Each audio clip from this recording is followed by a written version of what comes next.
what I want to do is I want to share with you a lot of different things that will help you grow as individuals, as realtors, and as business people. And I want you to ask questions as we move forward with it.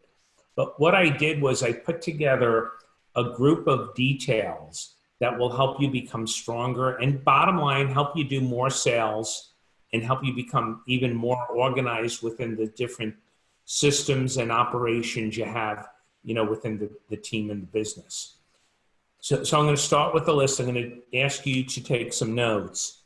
And the first thing I wrote down is, if you're truly interested in growth, you want to commit to a 20% annual growth level when you're doing over 25 deals a year, or at least 30% if you're doing under 25 deals per year. So in saying that, what you want to really truly understand, that even though the year isn't starting until 2020 in January, we have a lot of time, but no time to waste, to either get on track with our current goal, or if we're ahead of schedule, push to increase the goal. Absolutely. Okay, so that's number one. The key word in that is commit. Commit not just in words, but commit in actions. Number two, you want to use and review, and we spoke about reviewing in the past, your business plan. To have a business plan and not use it isn't going to get you anywhere. So you want to constantly be reviewing it. To this day, I would review my business plan weekly, every Friday for about 15 minutes. And if I didn't do it Friday, I had a backup date over the weekend. Absolutely. Okay, number three, this is a big one. And write it down exactly as I'm telling you. A determined effort to master sales skills and develop a strong sales mindset. The next one is develop a time management system that allows me to do everything that needs to be accomplished within 7 to 9 hours a day, 5 to 6 days a week. You determine the hours, but you want to develop a time management system that gets you to do the things that you need to do. These are key points. Next point actually came from another talk I gave, but I incorporated it in our notes. You want to have a thorough understanding that real estate is a business and it needs to be treated that way. So you want to ask yourself, how strong am I business-wise? So what that really means is, how strong am I business-wise? If I'm in the ice cream business, how great are my ice cream sodas? If I'm in the real estate business, how strong are my sales skills? How strong am I business-wise? Number 6, an unwavering determination, and you want to underline that, to achieve the business goals I set in spite of the daily ups and downs. So we were just talking about this 1,000,001 listing, correct? Who's on the other end of those two deals? Two different agents, correct? Correct. One's going to lose.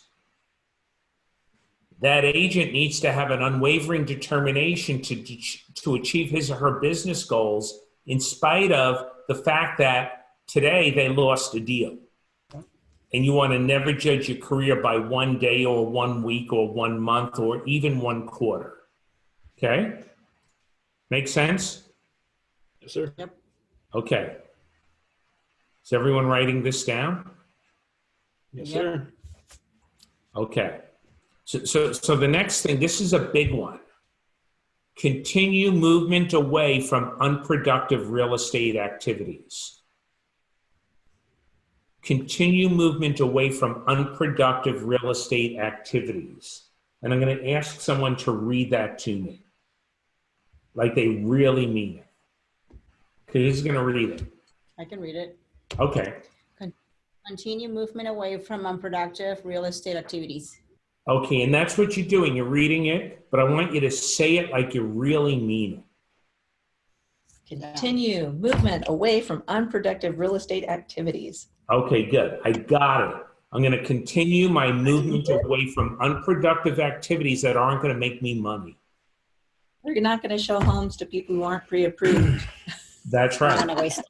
That's right. Not gonna I'm going to waste- show homes to people that are buyers that want to buy homes and are serious about the process. And the ones that aren't yet serious about the process, I'm going to work to inspire them to follow my lead, which is number one, going to make them better leads and buyers. Number two, it's going to make the business less routine and more interesting for me. Number three, it's going to challenge me. These are the ways I want you to start to think. Work daily to control the emotional ups and downs that go with building a business. You want to keep your emotions out of it. And we've had some scenarios where we got really angry. Keep emotion out of it. Work to control those ups and downs, because guess what? There's always going to be ups and downs. Okay? Selling myself every day on the goals I set and the success I deserve, making my words duplicatable and predictable, meaning follow the scripts. Everyone with me? Yep. Okay, so sometimes I'll talk to a client and they'll say, I'm having this problem, blah, blah, blah.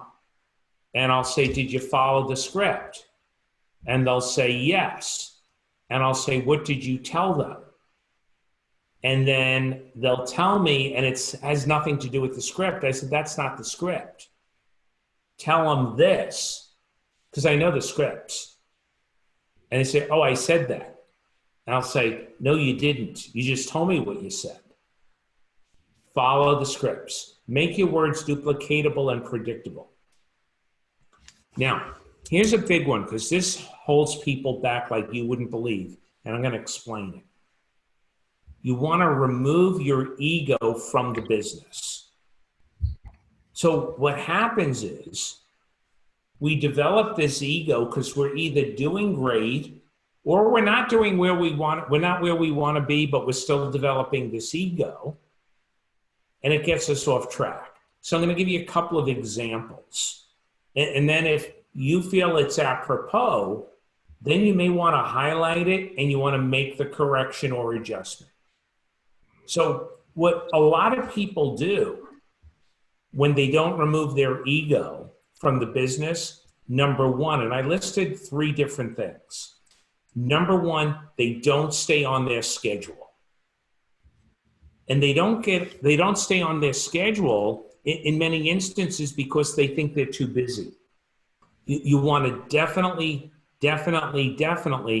stay on your schedule. Number 2, they think that they're much wiser than they really are, and they don't use a CRM.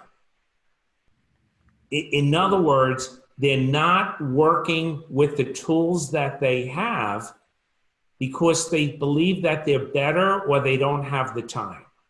That's a major cost. When I first started in the business, we didn't, I feel like, wow, when I was a kid, we didn't have TVs. When I first started in the business, we did not have computers. But I had a CRM. I just didn't realize it was a CRM. And that is, I had a file box. And in my file box, I had all of my leads, and I broke them up. I had 2 file boxes, index boxes, 1 through 31, 1 through 31. So I knew who I had to call each day for lead follow-up, and then a monthly box. So if I was talking to Brian and he's not doing anything until June, I'd put him in the June box. And then at the end of May, I'd start organizing the 1 through 30 for June. Do you follow what I'm saying? Mhm. Does everyone see what I'm saying? Yeah, yep. Yes. Oh, okay. Now we have To-dos. computers. Computer is worthless. Computer has no value unless you have software with it. The software that we use in real estate is a CRM. One of the things I look at with the people that always work on my team is we use a program called Boomtown. Are they using the to-dos within Boomtown? So I look at how quickly they respond to the lead, because if they're not responding to the lead quick enough, I just don't give them leads. But I also look at the to-dos. If they don't have the to-dos, they get less leads because I know they can't follow up, because in their mind, they think they could remember. But the fact of the matter is, you really can't. So No way you can. there's no way you can. That's right. So you want to use the CRM, whatever that CRM is, it's going to make you way better. You owe it to yourself and your family. You owe it to the team. You owe it to the buyers. And you owe it to yourself because it's a lot easier. So the second way people allow their ego to get away from them is they don't use some of the tools, including the CRM. The third is they don't continue to grow their skills. In other words, I know what I need to know, so I'm good. You're not good. I'm still learning. We're all learning. We gotta always remember that. This, number one, the schedule's the foundation of your business. The CRM is almost your real estate Bible. And number three, building your skills are what's going to eventually save you a lot of time and help you also make a lot more money. So I just wanted to open this section up to see what questions anyone has on particularly this, but secondly, anything we've covered so far. Questions or thoughts, observations? You know, I think you hit a nail on the head. We use Boomtown, obviously, and you know, David's been really strategic and fundamental about teaching us how the process is and goes. You know, I'm fortunate that I have my wife, Kristen, that knows a lot about this as well, and I watched her work a little bit. So I've utilized, and I'm a freak about organization. I have binders, and it's ridiculous. But in the midst of all that, it makes such a big difference. You said make the tools work for you, and you know, I'm learning every day, and like you said, you always continually learn. But those tools are fantastic. That using Boomtown is what keeps me 100% organized. Without it, I wouldn't. I mean, I'd figure out file system and probably do the same thing because that's what I was used to back in the old days too. So sure, absolutely. Now with Boomtown, are you using the to-dos? Oh, absolutely. Okay, I set to-dos every day. Yeah. Okay, good. And then the other thing too, for anyone using Boomtown, which I guess is everyone, one of the big money makers, and I think I mentioned this, I remember now that you guys use Boomtown, the big money maker is the people that revisit the site. Oh, absolutely. Those are the ones you definitely want to reach out to, you know, that same day. So if you see someone who was on the site coming back, so if it's a new visitor, you want to get to them immediately. But if it's someone that was on the site 2 minutes ago or 10 hours ago, reach out to them. That's how you're going to gain some traction. What I found with that too is when they do come on, you set a to-do for, if you know, that time, because I usually look up in the afternoon, so I'll set a to-do for the next morning to say, okay, let's get to them and get them talked about. And that's really how I keep my leads up and going, is for that particular reason, is to keep rotating everything. So good, absolutely. And always remember, focus on setting appointments. Yep. Okay. For sure. I think what I have learned from Boomtown is that the money is on the follow-up. So Yes. sometimes a lot of those leads can fall through the cracks. So when you use Boomtown and your to-dos, like I don't use to-dos for every single person there. Mostly those who are coming back to the site, those who are, putting favorites on certain properties and calculating mortgages and stuff like that. So I make sure that I follow up with those. And many of them are very old leads. Mhm. So the fact that you're calling them back, they feel special somehow. Oh yeah. And so you could do a lot of things with those leads. First off, a buyer lead may not buy for 18 months from first getting on the site, some even longer. But what you can do is you can also, for the ones that you're not contacting on a regular basis, send out a group text. Okay. And it could even be something to the effect of, a while back we spoke about properties you were on our website. Now these aren't the ones that just came back on. And I'm just writing to ask you a couple of quick questions. First off, have you already don't say first off, have you purchased a home yet? Please get back to me either way. If they say yes, then you just write back, great, where did you buy? So you see if it's legitimate. If they say no, we haven't bought a home yet, great, are you still looking to buy? Mm-hmm. So you reply back, great, are you still looking to buy? If they say yes, you reply back, when do you want to look at homes? If they say no, oh, what happened? And then you work on trying to overcome that objection. So you want to work this system, work the CRM. You'll get more appointments that way. Okay. So you want to also spend some time every day. It could be 5 minutes monitoring your activities. So a while back, I talked about the fact that I used to carry index cards in my shirt pocket. And on the front of it every day, I would write 3 things I did really well. And on the back of it, I would write during the day the 3 things I could have done better. Then at the end of the day, or the next morning, for me, it was usually the end of the day, I would review the front and the back of the index card to make me better the next day. And then at the end of the week, I reviewed all of the cards for the week. So you want to spend time every day monitoring your activities so you can correct when necessary. Now, getting back to the CRM, because you made a couple of really good points.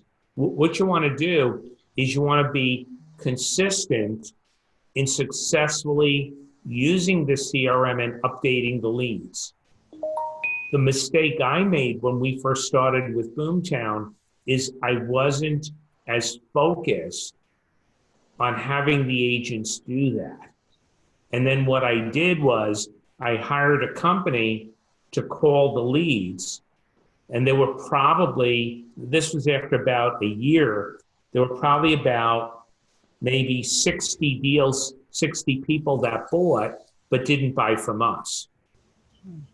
So be very consistent with that. You bring up a great point. It's a matter of putting down, dates and times, because as a great example, when people leave, you have to be able to follow up with those leads, and you're basically starting a new conversation if they're not putting notes on. So being able to listen all the way across the board, putting dates down, all that stuff makes a huge difference. It helps a ton. Right. That's exactly right. That's exactly right. So you want to take the notes from today and you want to make them have value to you as you're working to grow your real estate operation, your business. Because we're all, have the goal of doing more and getting better and making it easier. So the next thing I wrote down is to truly have accountability with yourself and track your numbers.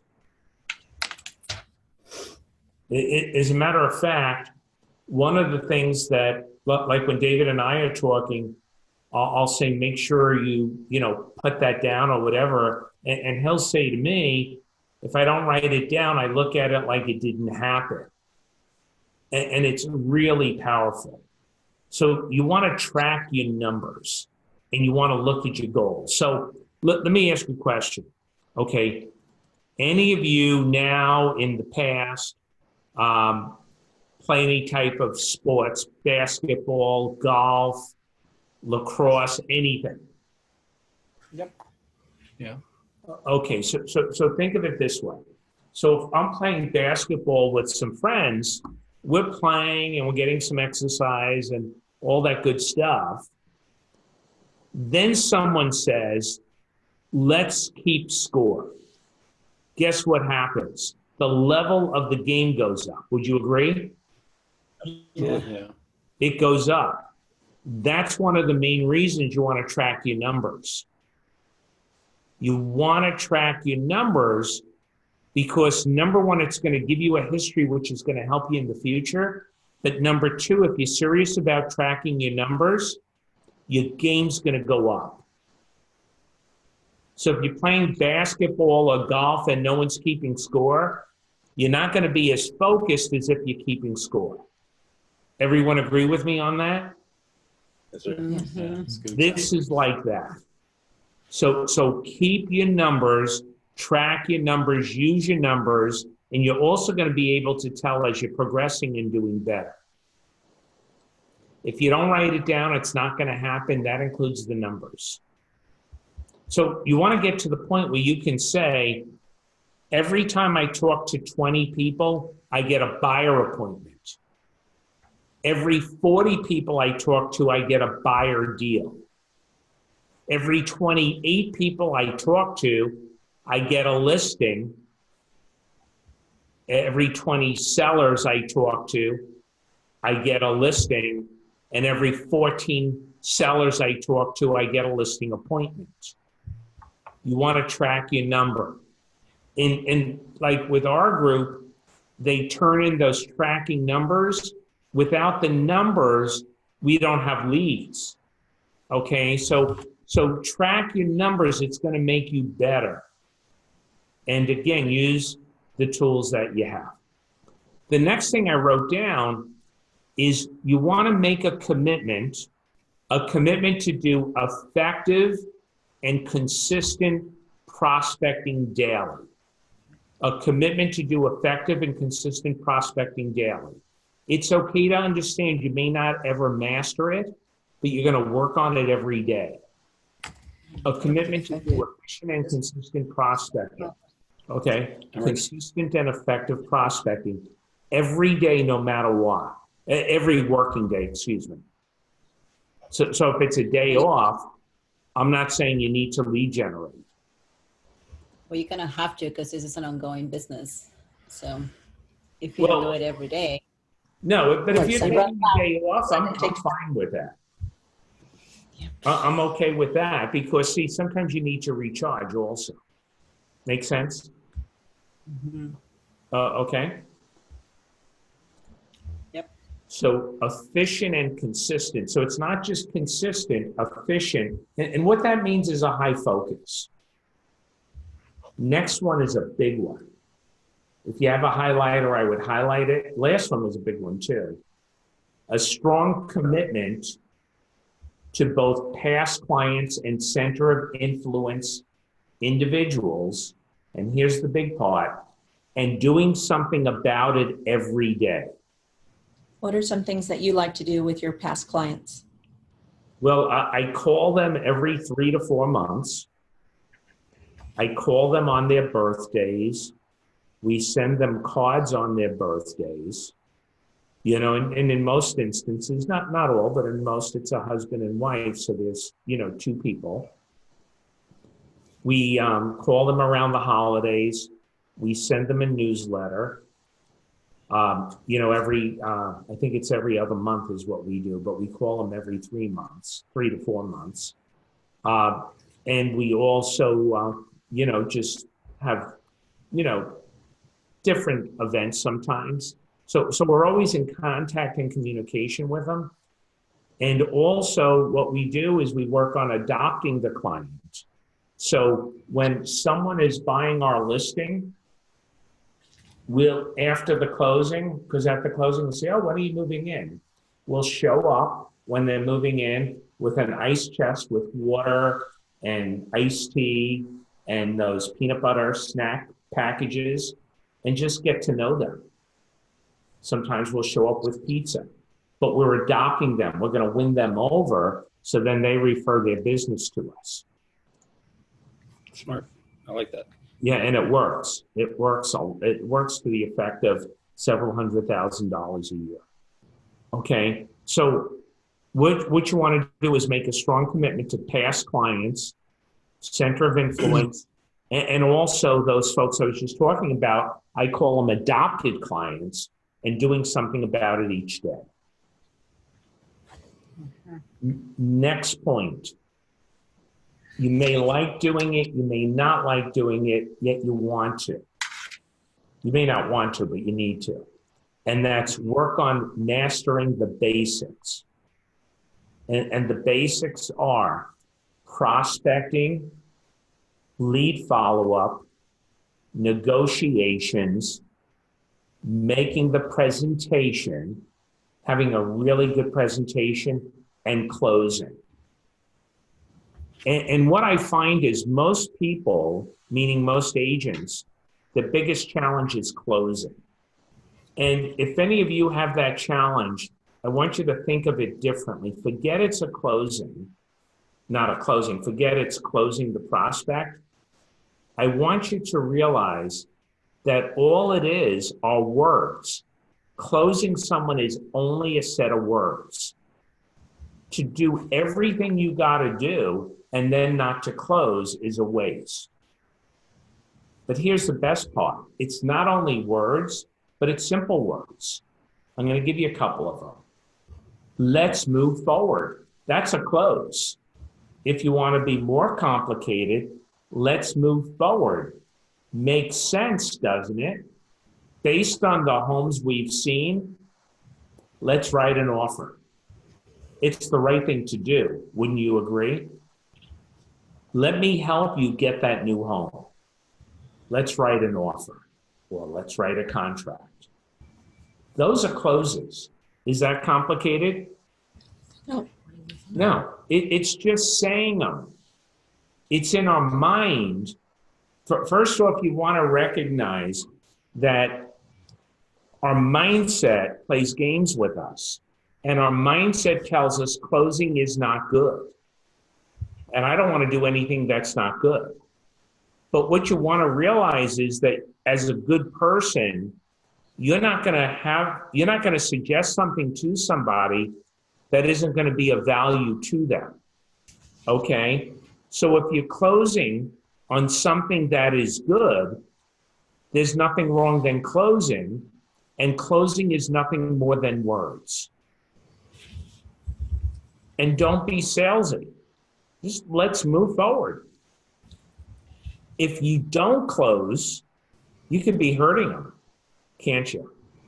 So now they rent another year. They're paying $2,000 a year. They just spent another $24,000, and the homes they were looking at are now $30,000 more. So because you didn't want to close, it cost them $50,000. Okay? So did I tell you? I may have told you, but I was looking to buy a new car. The guy said, oh, I'll call you Monday with the price. He called Monday, gave the price to my wife. He never called back. I wasn't going to call him. I bought the car somewhere else. But the guy that sold me the car, I was sort of like, I knew I wanted the car, but I really didn't need it right away. But he closed me. I worked with him. I negotiated and used what I'm going to teach you next, quotes and extended quotes, to get the best price. But he closed me. And I'm picking up the car in about 10 days because he'll be in, and I'm looking forward to it. It's not bad to close if you're closing for the right reason. Does everyone get that? Sure. Okay? Now, what I want to teach you, which will help you close more or easier, is what's called quotes and extended quotes. Other than David, does everyone know what they are? Nope. Nope. As far as how we can have a conversation. So let's say now I'm working with a buyer and they're on the fence. Or it could be anything. They want a lower price or whatever. A quote would be something like this. Frank, I understand your hesitancy. And I certainly understand your decision to want to wait. And I want what you want. However, wanted to let you know, I was at an Association of Realtors meeting just last Tuesday.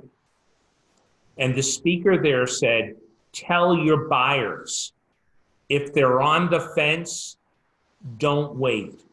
We see inventories getting tighter, which means the values are going to go up. Tell your buyers, make a decision. It's up to you, George, but I know you like this home. Let's write an offer. That's a quote. Could you see that working? Sure. Okay. Now I'll tell you what an extended quote is. So same scenario. I hear you. I want what you want, blah, blah, blah, blah, blah. However, can I share something with you? Yeah, sure. I was talking to my team leader yesterday, David. You met David. And he said to me, he was at an Association of Realtors meeting in Park City. And they told all the brokers at the meeting, tell your agents, if they're working with buyers on the fence, we see inventory getting tighter, which means prices are going to go up. Tell them to tell their buyers not to wait. George, let's not wait. Let's move forward. That's an extended quote. Okay? Could you see how that works? Mm-hmm. And could you see how that can help you close more? Yep. Because now, if you're a little uncomfortable with closing, it's not you, it's someone else. And where you get the material, whenever you go to a meeting, whenever you're talking with someone, I could be, I'm Catholic, so I could be at church and the priest is giving his little talk and I'll listen to the message, and maybe this isn't good, I don't know, but I'll figure out how I can use it in my real estate business. Okay, so it could be from anything. It doesn't have to be just from real estate. Like a month ago or so, he was talking about how sometimes bad things happen to good people. And it has nothing to do with how they're sometimes living their lives. And I incorporated that to, at church last Sunday, the priest was talking about blah, blah, blah, blah, blah. Let's not wait for something else. We found the home you really like. Let's move forward. Enjoy yourself. So you can get the material anywhere, is my point. Make sense? Yep, absolutely. So that's a quote and an extended quote. Extended quotes and quotes will help you close more. What are some other things we could use or say to close someone?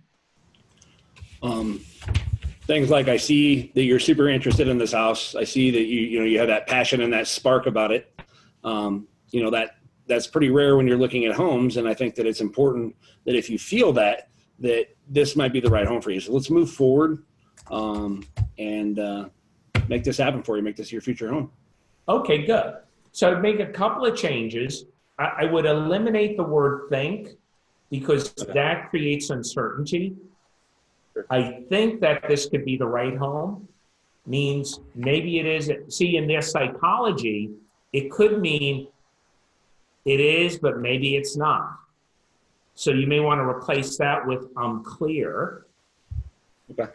Okay. And a couple of little tweaks, but good. Now, real good. Now, what you could add is, let me ask you a question, Jim. Do you envision yourself in this home? Well, yeah. Nice.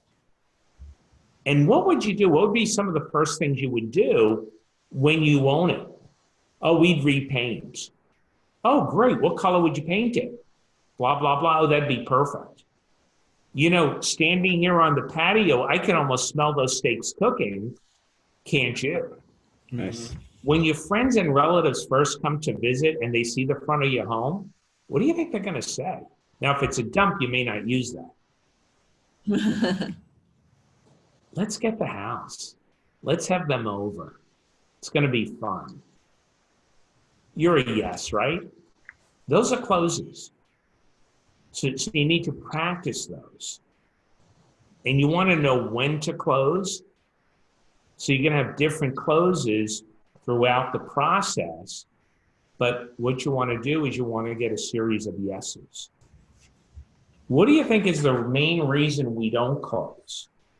To be honest, not doing your homework and getting the right information and getting into the right houses that they want to look at.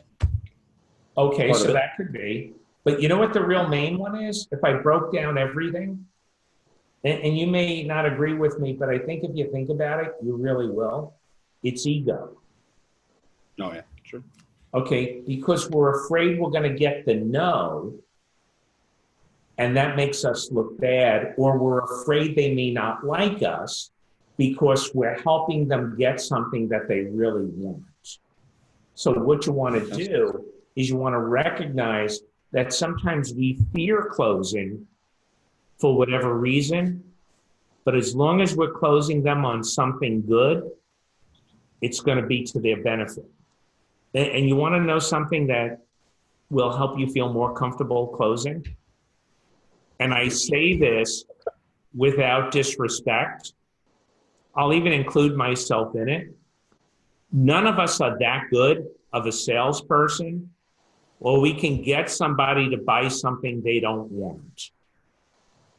So when we're closing them, all we're doing is helping them in finalizing the decision they already made. Okay.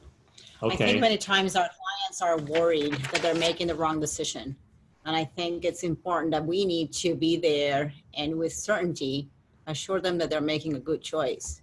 Absolutely. So that they can take the next step. Because when they ask you, is this a good price? What do you think about the price? You need to be able to say something instead of, well, I don't know. What do you think? Right. You know? No, that's exactly right.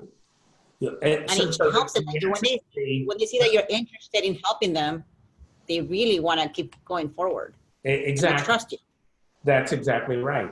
So you could come back with, like when someone throws you a porcupine, you throw it back, you don't grab it. So you can come back and say, well, am I safe in saying this is the home you want? Well, yeah. Then why don't we go back and work on the numbers and determine what's a fair price? Or it could be, well, I want to work on the numbers, but what do you think is fair? Again, we're tossing it back, even just to get a feel where they're at. Mm-hmm. You see what I'm saying? But you're absolutely correct. And then maybe you could also point out that they are excited about this house. Like you can say, hey, I noticed that you really like this house. I mean, you seem very excited about this one. So let's see what we can offer on this. Let's do research and let's keep moving forward. Yeah, let's work on getting it for you. Mm-hmm. You know, when I was outside on the patio, I was thinking about your kids playing in the backyard. How about you? What were you thinking? Yeah.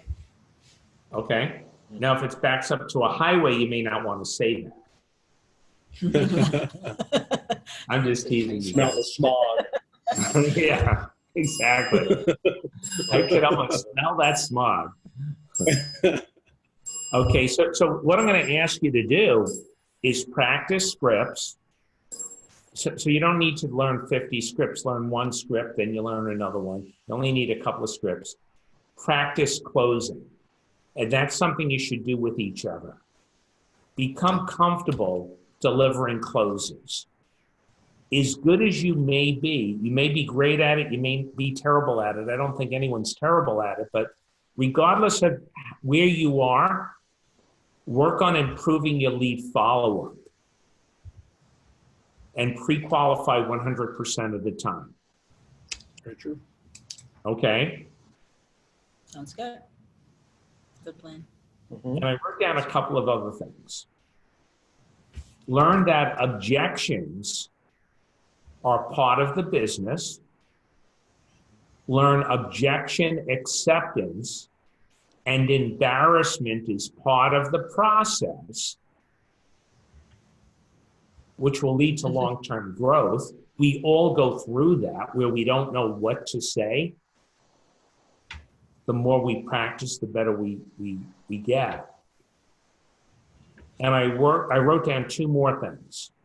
One of which is to make a commitment to work hard every day and follow the system. So I'm talking about working days. And I left one of the big ones. There were a couple of big ones. Using the tools, letting ego not get in the way, closing, the CRM. This is a really big one. Those were some other big ones. You ready to write this down? Ready. Yep. Okay. Drum roll. Who wants to do a drum roll? Okay. Eliminate the excuses I've always used in the past in order to move forward. Eliminate the excuses I've always used in the past in order to move forward. Questions? I know.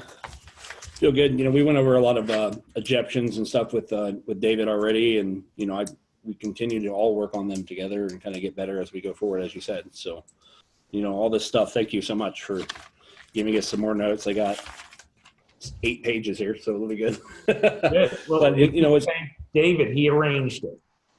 Yeah, he's pretty fantastic. I'm pretty happy with David. He's taught me, you know, at the beginning it was a little frustrating with, you know, having, I had one SOI in December and then we had 4 months of a goose egg, but you know, I worked and stuck through it and got through it. And now it's starting to rain down a little bit. So good. Excellent. And let me just share with you real quick, if everyone's okay with this, what you got to be careful of. There are certain things, and I'm going to share this at some point with David, and he can share with you. But there are 3 things that get in the way sometimes when we're starting to build some momentum in our business. And I share them just so you can avoid them. One is, as you know, we touched on actually, we start getting better and doing better, and we get complacent. So that's a momentum killer you want to definitely watch for and avoid. The second is we become overwhelmed because we're used to doing this much business and now we're doing this much business. So we're just overwhelmed, and then we do less of what we were doing to get to where we're going. Right. And the third is we get off our schedule. We get off our system, our structure. So I mentioned that for all of you, that as your business starts to grow, watch out for those dangers, or a fourth danger, which I call boredom repetition. We're doing the lead generating each day. It's starting eventually to kick in through momentum, and then we get bored and we stop doing it. So I say that to you just as a guide so you don't fall into that trap. Make sense? Yes, sir. Mm-hmm. Yep. Very good. So if you have any questions, let me know. And what I'm going to suggest is you spend 10, 15 minutes just re-reviewing some of these, highlighting some of the things you're going to put into place, and then go from there to have a fantastic week, a fantastic month, and fantastic half year.